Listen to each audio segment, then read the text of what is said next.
Saya Zeldia Raditya, Putra Kalimantan Barat, menyatakan bahwa daerah Provinsi Kalimantan Barat membutuhkan dan sudah saatnya untuk dibangun PLTN. Mengapa? Pada video ini saya tidak akan menjelaskan alasan mengapa Kalbar membutuhkan PLTN, namun yang jelas PLTN dibutuhkan untuk masuk kebutuhan listrik industri di Kalimantan Barat. Namun saya juga menyertakan link di kolom komentar di bawah ini, atau bisa kalian catat di sini. Link tersebut berisi tayangan video webinar tentang 5 alasan mendasar PLTN, di mana dalam video tersebut dijelaskan beberapa alasan yang mendesak untuk dibangun PLTN. Di Kalbar sendiri juga sering dilakukan kajian-kajian PLTN, baik itu seminar, FGD, FGD, bahkan di Kalbar juga sudah dilakukan studi tapak untuk daerah pembangunan PLTN. Jika PLTN akan dibangun di Kalbar, pertanyaannya, jenis PLTN apa yang akan digunakan? Siapa yang akan membangun? Investor atau vendor? Memang di Kalbar sudah ada vendor-vendor nuklir yang diajak bicara seperti Prancis dan Jepang. Namun pertanyaannya, apakah mereka membawa uang untuk membangun PLTN tersebut? Vendor simpelnya adalah penyedia barang.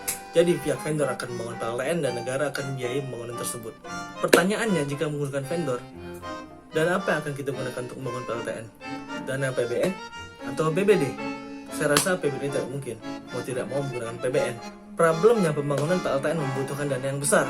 Jika menggunakan APBN tentu akan mengganggu program kerja yang sudah direncanakan oleh negara sebelumnya. Belum lagi faktor kelambatan target pembangunan PLTN yang akan menyebabkan adendum penambahan biaya yang akan ditanggung oleh negara. Tentu hal ini sangat berisiko. Berbeda dengan investor, mereka akan membangun PLTN dengan biaya mereka sendiri, tidak akan mengganggu APBN, dan mereka akan menjual listriknya kepada PLN dengan skema IPP. Lalu, kriteria investor seperti apa yang layak untuk diterima untuk membangun PLTN di Kalbar? Tentu menurut saya investor yang dapat berkomitmen dan dapat menjual listriknya dengan harga yang murah. Beberapa waktu lalu saya telah melakukan interview bersama salah satu investor nuklir yang akan menginvestasikan PLTN-nya di Indonesia, yaitu Pak Bob S. Effendi, Kepala Perwakilan Torkon Internasional.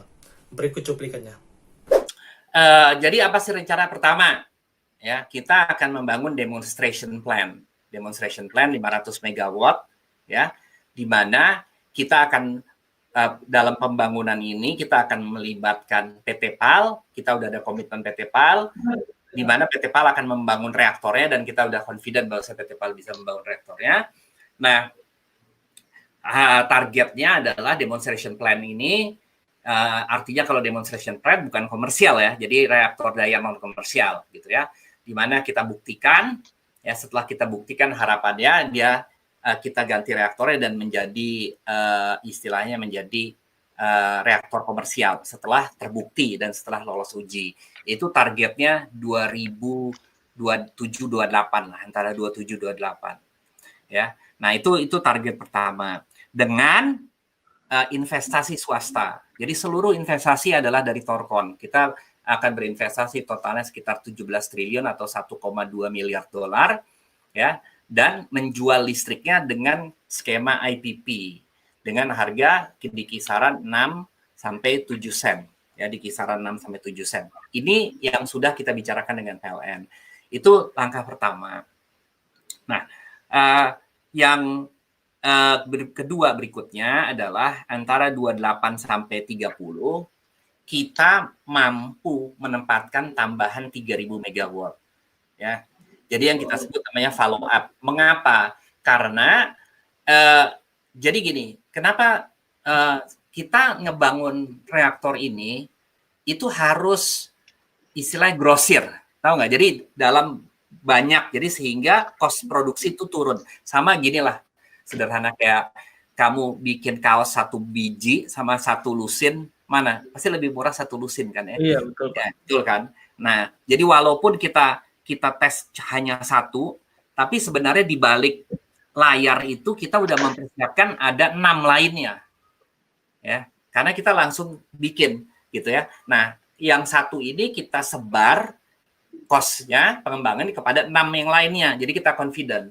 Nah, memang yang 6 lainnya ini bisa kita istilahnya kita implementasi di Indonesia, atau kalau pemerintah Indonesia nggak mau, ya nggak ada masalah, tapi biasanya pasti rugi kan, karena biasanya kalau kita bicara di 6 sampai 7, biasanya yang 6 lagi pastinya lebih murah dong, betul kan? Ya, betul, Pak. Pastinya di bawah 6 dong. Itu kan suatu penawaran yang mungkin menurut saya nggak mungkin istilahnya ditolak lah, kita yakin nggak akan ditolak gitu ya. Bayangkan aja. Jadi, tetapi kalau ternyata pemerintah bilang, wah nggak, kita udah oversupply misalnya, kita juga nggak ada masalah. Kita nggak ada masalah. Kita bisa pasang di Vietnam, di Korea Selatan, di mana gitu ya. Itu yang nomor 2. Yang nomor 3 adalah bila yang nomor 2 tadi terjadi, yang nomor 2 ya, bahwa pemerintah itu mengizinkan kita untuk menginstalasi anggaplah lebih dari 2000 megawatt ya, lebih dari 2000 megawatt. Nah, maka di 2030, pasca 2030, kita akan membangun pabrik di Indonesia. Gitu ya. Nah, pabrik ini dan kita udah ngelihat kemampuannya, istilahnya tulang punggungnya ini adalah PT PAL. Karena seperti dilihat di sini, ya desain Torkon itu ada di atas kapal ya. Dan artinya kita udah melihat semua peralatan yang dimiliki PT PAL itu mampu membuat ini. Minimum reaktornya dulu. Jadi secara bertahap nanti. Awalnya akan dibuat di DSME, tapi secara bertahap hampir saya bisa katakan 60% dari ini itu bisa dibuat di Indonesia. Nah, jadi itu akan menyerap tenaga kerja kurang lebih 10.000 sampai 15.000. Ya, kita akan butuh seluruh insinyur teknik gitu ya. PhD, insinyur segala macam deh ya. Nah, di mana pabrik itu dibangun kita belum tahu ya. Tetapi artinya kalau ini terjadi pabrik ini ya di tahap ketiga tersebut, maka Indonesia dapat setara atau sekelas dengan Korea Selatan, Rusia, dan Cina. Bayangkan, ya. Artinya ini adalah inovasi. Ini adalah pada akhirnya kita memiliki suatu peta jalan industri nuklir nasional. Ya, jadi ini akan menjadi reaktor made in Indonesia. Ya, bukan made in Korea, bukan made in Amerika. Nah, bayangkan kalau misalnya PLTN dari luar negeri lainnya, yang ada kita hanya pengadaan kan, nggak mungkin dibuat di Indonesia, ya kan? Yang akan dibuat di Indonesia hanya betonnya aja. Iya, Pak. Kira-kira begitulah rencana Torkon. Bisa dilihat bahwa Torkon sudah mempunyai plan panjang di Indonesia bekerja sama dengan PT PAL untuk membangun reaktornya, dan PT PAL sendiri sudah mengkonfirmasi bahwa mereka mampu untuk membangun reaktor tersebut.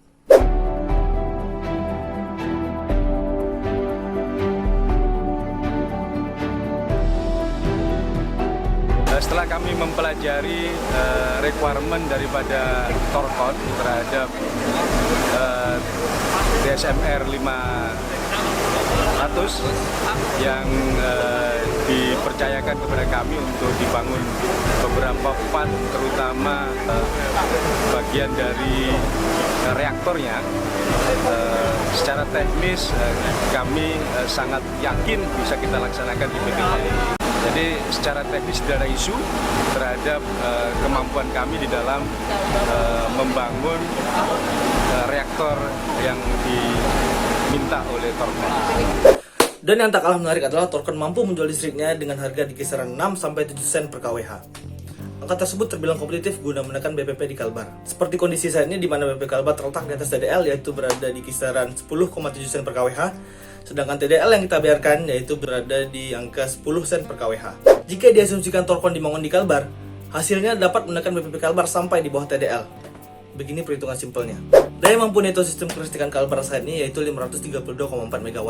Namun saya asumsikan pembangkit tersebut bekerja di angka 500 MW dengan BPP yaitu 10,7 sen per kWh. Jadi sistem listrik Kalbar 500 MW dengan BPP sistem yaitu 10,7 sen per kWh ditambah atau diinterkoneksikan dengan pembangkit Torkon berkapasitas 500 MW dengan BPP 6 sen per kWh. Karena konsumsi energinya sama yaitu 500 MW. Jadi untuk mendapatkan BPP rata-rata sistem yaitu tinggal 10,7 sen per kWh ditambah 6 sen per kWh sama dengan 16,7 sen per kWh. Hasilnya langsung dibagi 2, 16,7 dibagi 2 yaitu 8,35 sen per kWh. Jadi asumsinya jika Torkon dibangun di Kalbar, BPP Kalbar dapat turun sampai di bawah TDL yaitu di angka 8,35 sen per kWh. Dan ini jika pembangkit Torkon hanya 500 MW. Bagaimana dengan rencana Torkon yang akan membangun lebih dari satu pembangkit? Tentu akan dapat lebih murah listrik yang dihasilkan. Pada saat interview bersama Torkon, Saya juga menanyakan kesiapan regulasi PLTN di Kalbar dan apa saja yang harus dilakukan Pemprov Kalbar jika ingin go nuklir. Ya, memang apa yang dilakukan oleh pemerintah Kalimantan Barat dari sisi persiapan regulasi itu udah cukup benar ya, udah bagus. Artinya udah dilakukan RUET, ya, RUET udah mulai bunyi, ya. Lalu RPJMN-nya juga, RPJMD-nya juga udah bunyi, itu udah bagus ya, udah bagus. Walaupun di RPJMD itu kurang spesifik saya lihat ya, kurang spesifik, tapi oke lah gitu ya. Nah, tentunya harus zonasi juga, RT RW-nya dirubah zonasi harus ada zonasi nuklirnya. Nah, namun kan perdanya belum disetujui oleh DPRD, tapi itu udah bagus. Bahkan sudah berkirim surat kepada Presiden. Nah, namun disayangkan, semua ini kegiatan ini semua dilakukan kelihatannya saya hanya menduga aja ya, tanpa dikoordinasikan dengan ESDM ataupun Kemenko Maritim. Artinya karena sebenarnya yang berkewenangan nanti menjawab, karena sebenarnya dalam Undang-Undang Ketenagaanukliran yang menyatakan PLTN go nuklir apa tidak itu sebenarnya bukan presiden, adalah menteri yang membawahi sektor kelistrikan. Dengan kata lain apa? Dengan kata lain adalah menteri SDM. Jadi selama ini Pemprov Kalbar intensif sekali ya tektokan dengan membuat sebuah regulasi-regulasi, tapi tanpa, menurut saya nggak tahu, mungkin Raditya yang lebih paham ya. Saya lihat dari jauh, karena saya hanya dari jauh, belum pernah ada keterlibatan SDM secara intensif ataupun Kemenko Maritim. Jadi yang saya lihat lebih tektokannya sama Batan, lalu sama Ristek Dikti waktu itu, Bapeten, padahal yang punya kewenangan PLTN itu adalah SDM. Nah, yang buka pintu itu SDM, go nuklir itu SDM, bukan Batan, gitu ya. Nah, ini yang harusnya dirubah pendekatannya, harusnya istilahnya harus mulai berbicara dengan SDM secara intensif. Nah, yang kedua adalah memang betul narasi yang dikeluarkan oleh Pemprov Kalimantan Barat memang betul bahwasanya memang Kalimantan Barat itu memiliki sumber daya alam yang sangat bagus gitu. Ada boksit, sumber dari aluminium, ada emas, ada timah sedikit, ada macam-macam ya saya nggak hafal. Nah, namun Kalimantan Barat ini kekurangan sumber daya alam, sumber daya energi primer khususnya, batu bara nggak ada, hidro juga nggak besar, lalu nggak ada gas, nggak ada minyak dan lain-lain. Nah, sehingga untuk istilahnya memproses hilirisasi daripada sumber daya alam ini dibutuhkan energi yang murah. Nah, itu adalah narasi yang selalu dikemukakan oleh Pemprov Kalimantan Barat, bahkan oleh saat itu Ketua DPD Pak Oso pada saat 17 Agustus bahwasanya salah satu alasan mengapa Kalimantan Barat itu membutuhkan PLTN adalah karena untuk sumber daya energi untuk smelter, untuk industri. Nah, problemnya kan begini, industri itu hanya bisa ekonomis kalau listriknya nggak lebih dari 6,5 sen. Ya, smelter nih, ya untuk smelter, nggak lebih dari 6,5 sen.